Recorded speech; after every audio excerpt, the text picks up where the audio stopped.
Welcome to episode 99 of the Brainy Business, Understanding the Psychology of Why People Buy. Today's Behavioral Economics Foundations episode is about bike shedding. Ready? Let's get started. You are listening to the Brainy Business Podcast, where we dig into the psychology of why people buy and help you incorporate behavioral economics into your business, making it more brain-friendly. Now here's your host, Melina Palmer. Hello, everyone. My name is Melina Palmer, and I want to welcome you to the Brainy Business Podcast. Today, we are going to be talking about bike shedding, also known as Parkinson's Law of Triviality. There is definitely a reason I'm talking about this topic right now, as it very much impacts us all at this time of extreme change during the coronavirus pandemic. This is part of a series of sorts in covering concepts that are specifically relevant to our changing lives and many of us being sequestered at home and doing most everything virtually for some people for the very first time. In addition to episode 91 on how our brains are impacted during pandemics like coronavirus, I've also done episodes on normalcy bias and why our brains hate seeing ourselves on camera, along with tips on how to fix that. Links to each of those episodes and any other articles or past episodes I reference throughout this episode can be found within the show notes, which are right within the app you're listening to or at thebrainybusiness.com/99. There you will also find your freebie worksheet on bike shedding to help you overcome this sneaky brain trick. If you're already on the Brainy Business email list, you got a direct link to that freebie and all the others on the super secret subscribers page in the email you received from me on the Friday that this episode came out. If you are not yet on the list and would like to be, simply sign up for any freebie, including the one for this episode, and you'll be automatically added. Those in the States can sign up easily by texting the word Brainy, B-R-A-I-N-Y, to 33777. You'll be automatically added to the list and get a free copy of my ebook as a thank you. In the spirit of moving to the most important thing on the to-do list and overcoming this mental trick, let's jump right in and talk about bike shedding. As with most concepts you'll hear me talk about on this show, bike shedding is something we do all the time and don't really realize it's happening. The thing that makes this concept different from a lot of others is how much it's holding us all back all the time without our conscious consent. Here's what you can expect in this episode.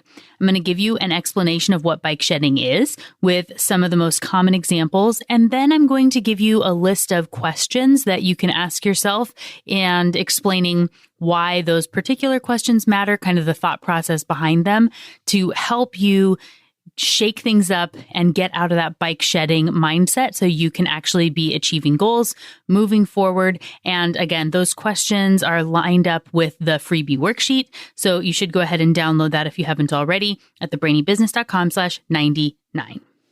I've mentioned bike shedding a few times on the podcast before. I believe it was first introduced in episode 53 in the series of All the Biases when I talked about the lazy brain. And for those of you who have taken the Brainy Mindset course, we covered this in more detail in the lesson on all the biases. If you're a member of the Be Thoughtful Revolution, you can get access to that course free as well. And there are links with details on that in the show notes for anyone who would like to learn more. The term bike shedding was coined by Cyril Northcote Parkinson, who came up with the term, and that's also why it's called Parkinson's Law of Triviality. Parkinson was a British naval historian and author with some very astute observations that led to this concept being defined. First, I want to talk about Parkinson's Law, which is slightly different than, but very much related to, bike shedding and the law of triviality. Parkinson's Law states that work will expand to fit the amount of time allocated to it.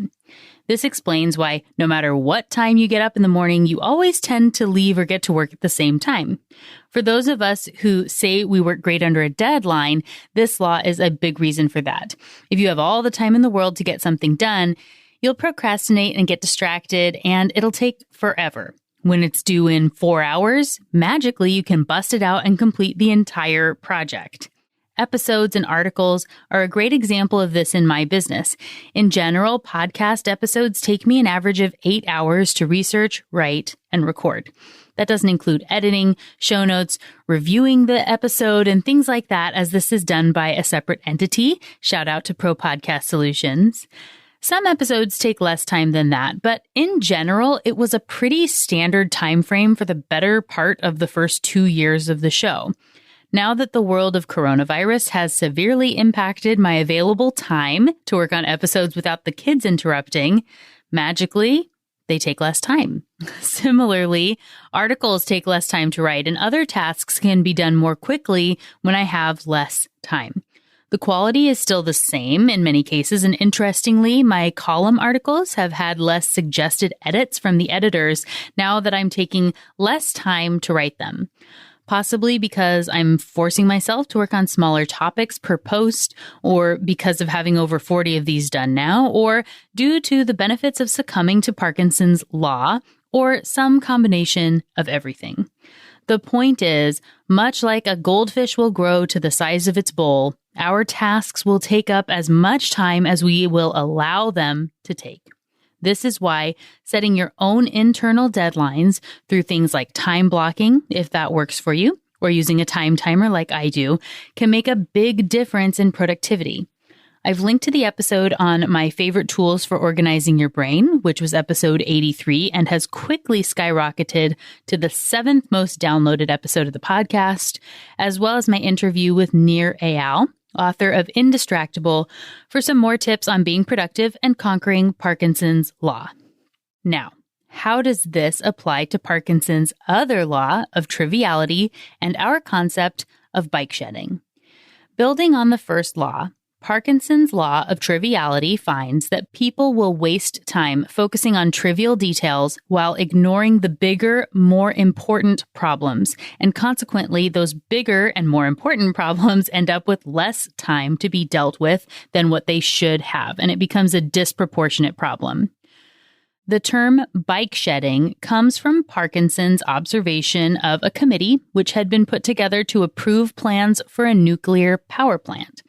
What Parkinson observed was that the committee spent a disproportionate amount of time to details that were essentially trivial, specifically the materials for a bicycle storage shed, which meant they had much less time available to focus on the big project, what they were actually assembled to work on, the design of the nuclear plant. When looking at this as an outside observer, it seems absolutely ridiculous. I mean, why would anyone do that? Why would you focus on the bike shed when you know that you're there for the plant? Your brain is likely laughing at their misfortune and thinking, I would never do something so ridiculous. And yet, your brain would be wrong because it does this constantly. You may call this being a perfectionist, and many of us ambitious folks struggle with this tendency. The thing is, for the most part, people are not suffering from perfectionism in every aspect and possible decision in their life and business. They tend to get hung up on really tiny details that don't matter so much in the long run. The question is, why do those things get so much of your attention? Why do they feel so important in the moment and like you can't move forward until they're dealt with? More often than not, this is because your brain is bike shedding and essentially avoiding a more important topic that's either related or unrelated that makes it scared or nervous. Let's say you want to rebrand your business or start a business, and you're trying to find the perfect layout for your logo. You're looking at tons of options and trying to find the perfect shade of blue and considering what that means to the consumer, and then comparing it all 57 different ways and asking for feedback that you don't really take into account and spiraling for weeks or months because you can't possibly launch the brand until this thing is figured out. That logo matters, you say. It's the first thing people will see and it needs to be perfect before you move on to the next thing on your list. You know, the business plan or other really important strategic initiatives to getting that business moving. Yes, logos matter. I've talked about branding on the show quite a bit, and I've talked about color theory, and those are all well and good. But when they are used as a procrastination tool to keep you stuck, they're not worth it. Guess what? You can change a logo, you can change colors and update websites and change copy. The consequences of picking the wrong shade of blue in your logo just aren't that big, and the mistake could be fixed relatively easily down the road if need be. But launch without a business plan or with a bad one you threw together at the last minute, that can cause you some serious problems and mean less revenue if you aren't charging enough, or if you haven't thought through how you're going to cross-sell things or how all the aspects of the business come together. Getting the business plan wrong could mean going under. And if you had to put money down, you're going to be losing an investment, or if you quit your job for no reason, it's a big deal. It matters. And that makes it scary to the brain, especially if you're needing to leave your current state of status quo to enter this new uncertain territory, which is the case more often than not. Your brain really hates that idea, so it'll make other things seem more important than they are to keep you dwelling on them and therefore stuck in the status quo it loves so much. Essentially, your subconscious brain is the ultimate narcissist. It has an inflated sense of self, thinking itself to be superior to everyone else, including your own conscious brain. It will charm its way into getting what it wants and use smoke and mirrors to make you think something is of the utmost importance when, in the long run, it's all a ruse. Overcoming bike shedding is sometimes a battle with yourself and your brain's natural tendencies. It takes conscious effort to say, no, that's not important right now. And you can only do that if you know your goals and take the time to prioritize what matters. The Master Your Mindset mini course, which is part of the Brainy Mindset course and the pricing course, it's free and it helps you specifically with that piece of narrowing down your goals. So do check that out. There's a link for you in the show notes. When you don't have a plan, your subconscious can run rampant and decide what it wants you to focus on, and its priorities don't always align with your conscious goals. There are so many examples of this in business and areas where overcoming bike shedding can help you to be more successful. Tackling Parkinson's law of triviality can help with time management, resource allocation, project management, project planning, and general direction for your work, business, and life. Here are some specific examples of how this could appear in business. We've all done them to help you think about this in your own work. Maybe you've said things like, I can't start my business until I decide on the perfect name. Or I can't write that article until I have the catchiest title. I can't pitch that outlet until I've got the perfect story. We can't sell a course until it's been created and perfected. There's no reason to actually start the website project until I find the perfect template. Let me scroll through these 85,000 options. If I want to be a thought leader, I need to be active on social media. Let me spend hours and hours on social, seeing what everyone else is doing to perfect my plan. Or I would love to have a scheduling software to make it easier for people to book times with me, but until I research every single one in detail, I can't know the best option, and it's important to pick the perfect one. You get the idea, right? We all do these things. It's keeping us stuck. Here are the truths your subconscious doesn't want you to know. Having a good name for your business is important, but it isn't everything.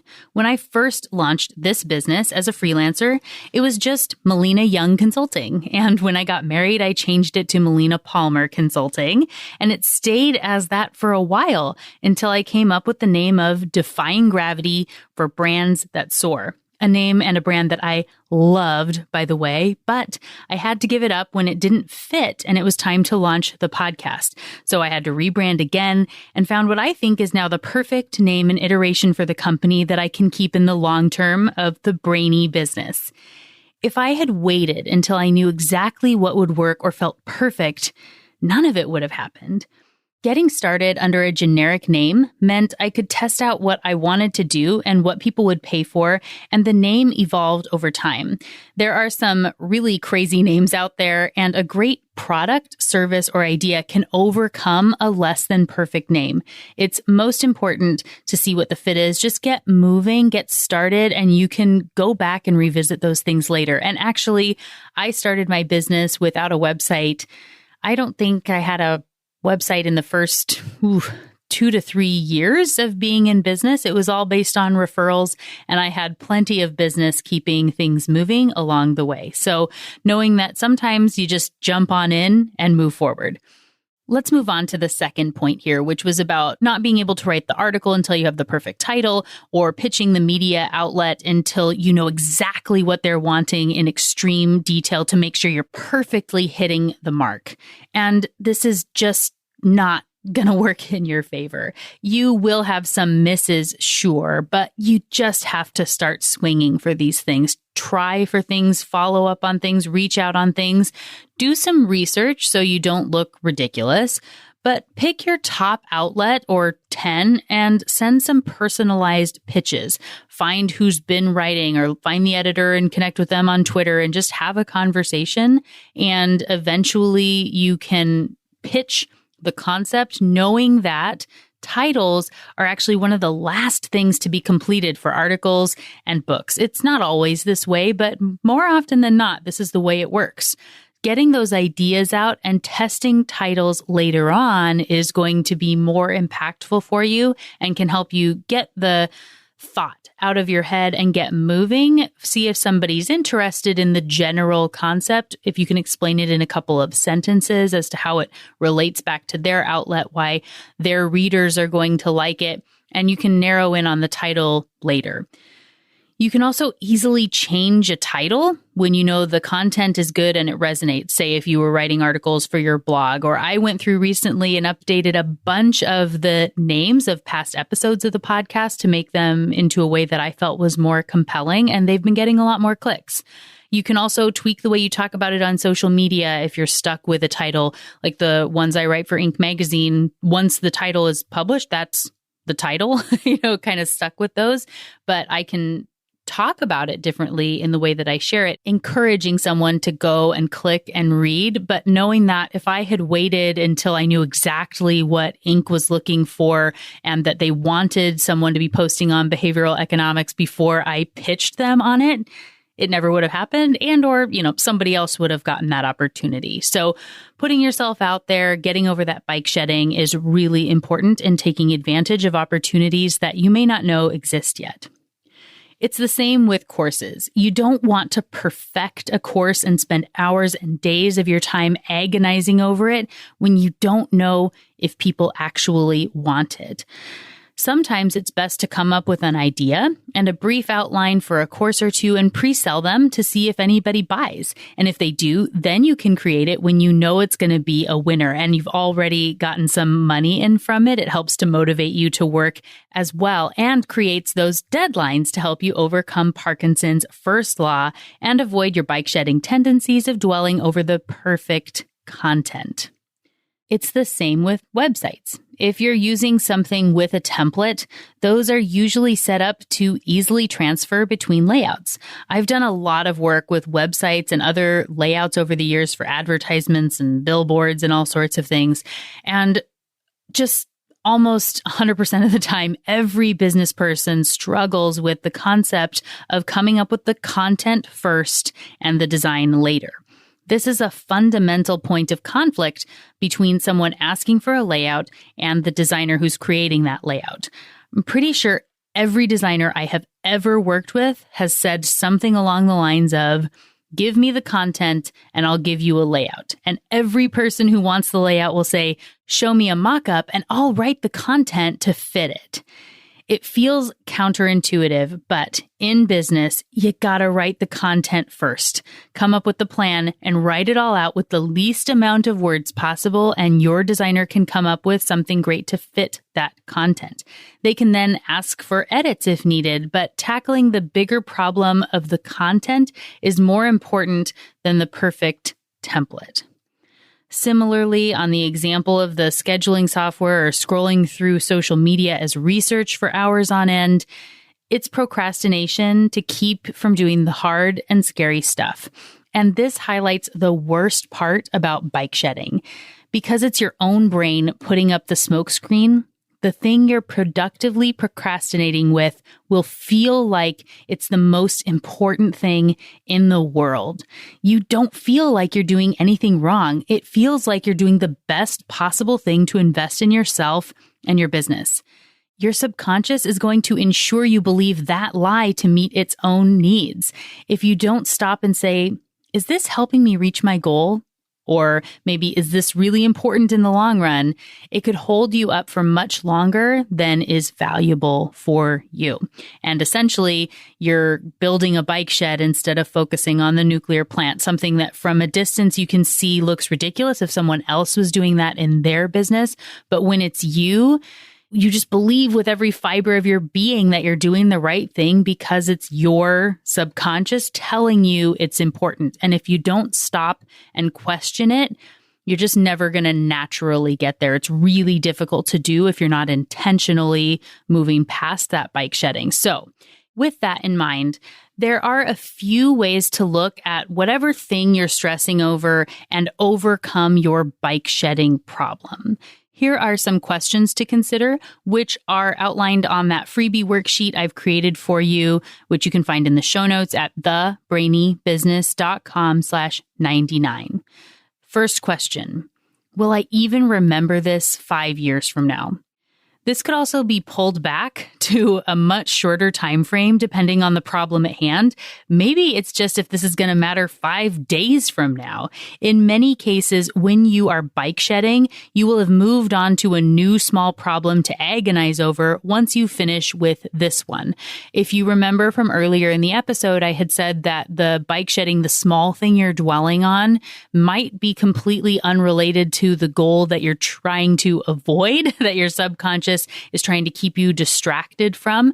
So you're very likely going to move from small problem to small problem to small problem to small problem and never get to that goal when bike shedding is really at the root of what you're doing. Avoiding that bigger goal and keeping that status quo means there's just always going to be something to dwell on. So if you don't have goals that you're prioritizing toward that you can recenter on, and I'll get to that in one of these future questions here in just a second, then you're never going to get out of that vicious cycle.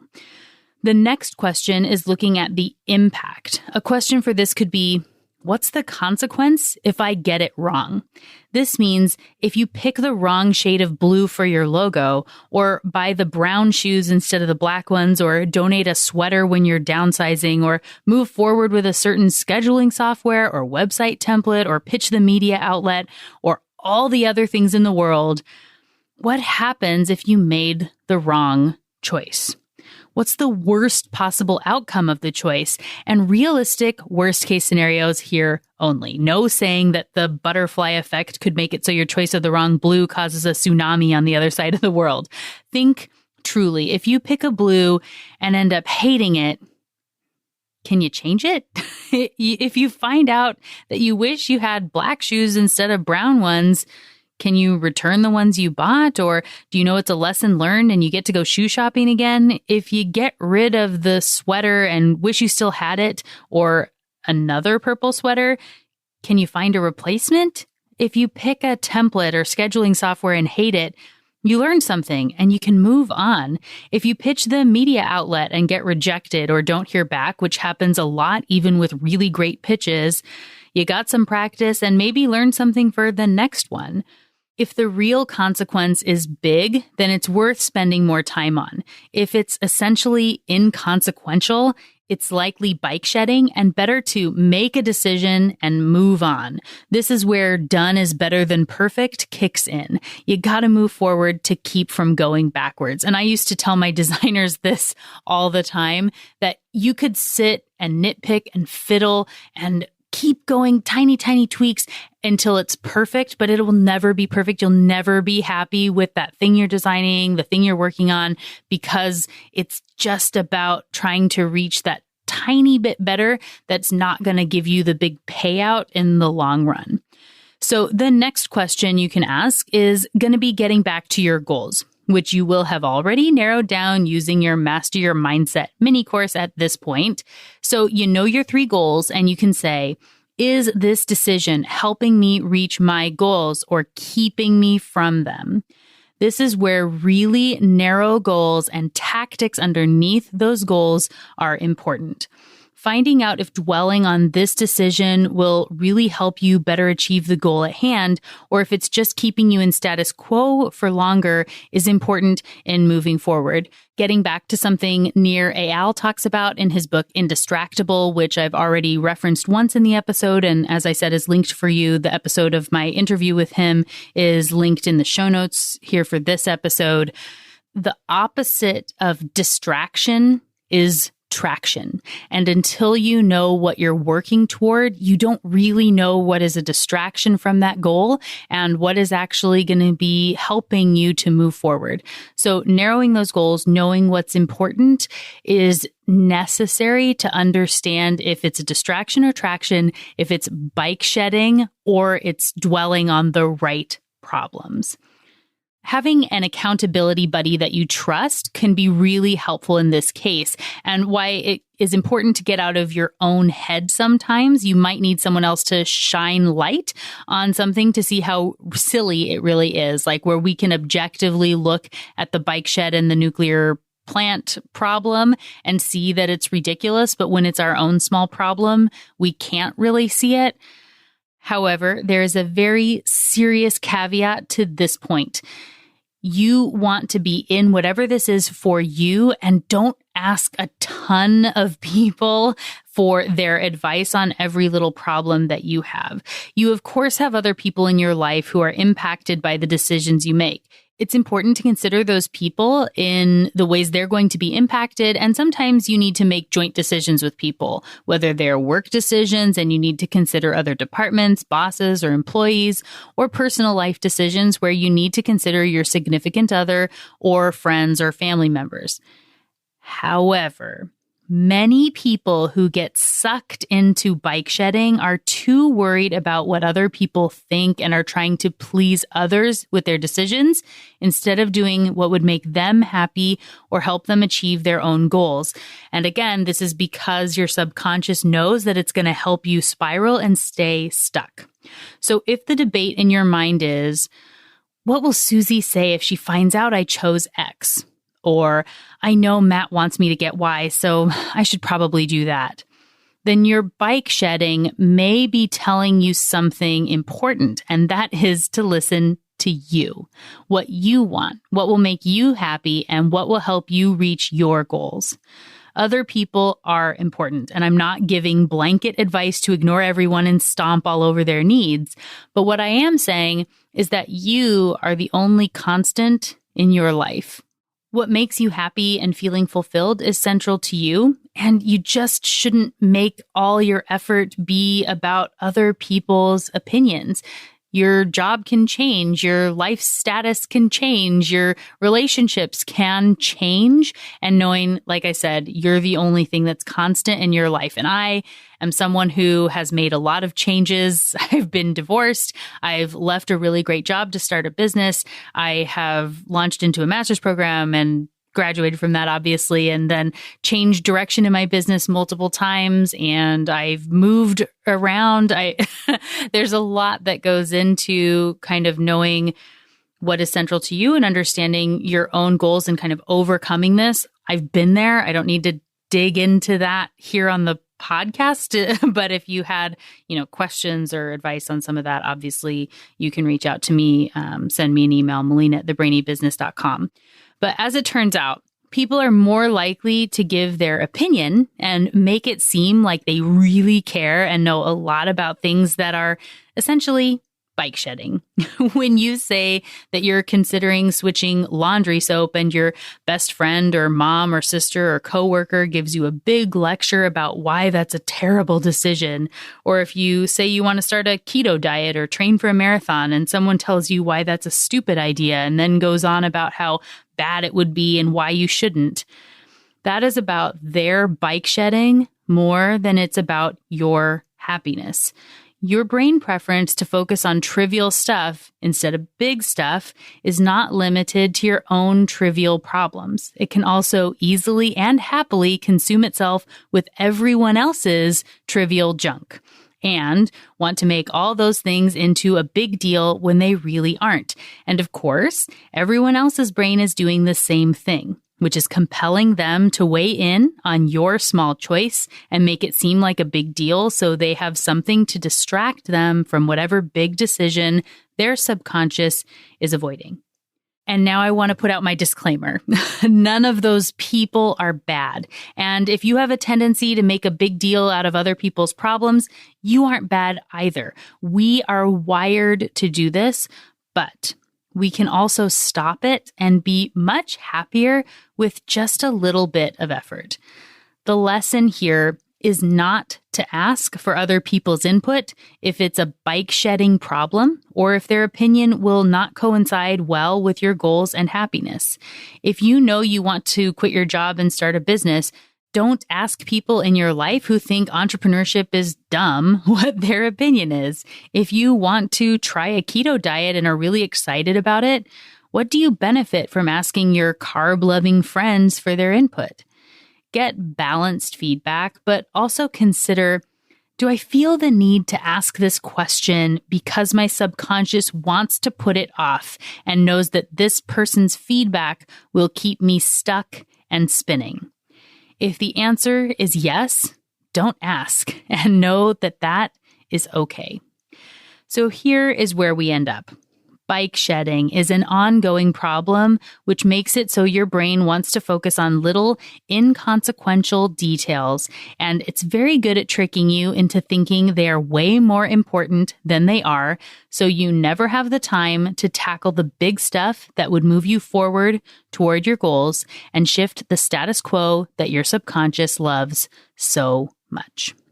And even if you adamantly feel something matters and can't imagine not taking a very long time to evaluate it, it doesn't mean it's actually of consequence in the grand scheme of things. And right now, in our environment where our brains are kind of on overdrive from all the change and things going on, we have a lot of small stuff that we can be getting our stress out on and thinking about and really bike shedding all these areas of our life when it feels like you're able to focus on that thing because there's a lot of other scary stuff in the changes that are around us. So your brain is going to be really prone to bike shedding right now if you're not careful.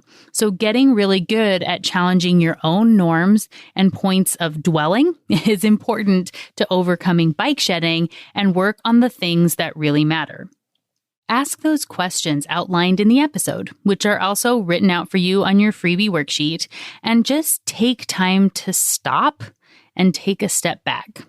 Simply saying, "Is this my bike shed?" could be enough, and you'll get better at this over time.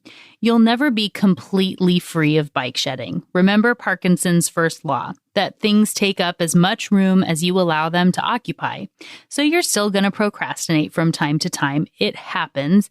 And do forgive yourself for that, knowing it's part of all of our natures.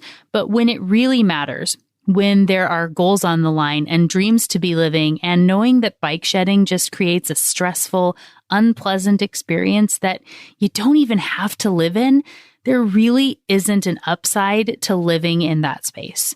Bike shedding makes you feel worse and you don't achieve your goals. To put it another way, the juice definitely isn't worth the squeeze. To take that analogy a step further, it's like having your favorite beverage in the fridge that you could drink at any time, and we'll say it's inconsequential. Maybe it's a magic elixir that you also love the taste of. And instead of choosing to just drink the glass of beverage that you already have that you know you love, you decide to go out and pick a bushel of limes and then take hours to painstakingly chop and squeeze them so you can drink straight lime juice with no sugar that you hate, just to prove your subconscious brain's point. It takes a little training, but very quickly, the juice you get from the tiny bit of effort to stop Bikeshedding will be totally worth its squeeze. I promise you're going to be happy with the outcome if you focus on this and make those simple tweaks. Ask yourself those questions, which are on that freebie worksheet in the show notes for this episode, as well as links to a bunch of other content if you want to learn more about bike shedding. And it's all at thebrainybusiness.com/99. And you may not know this, but in addition to it being the last of the double-digit episodes, there is another milestone tied with this episode in that tomorrow, May 9th, the day after this comes out, is my birthday.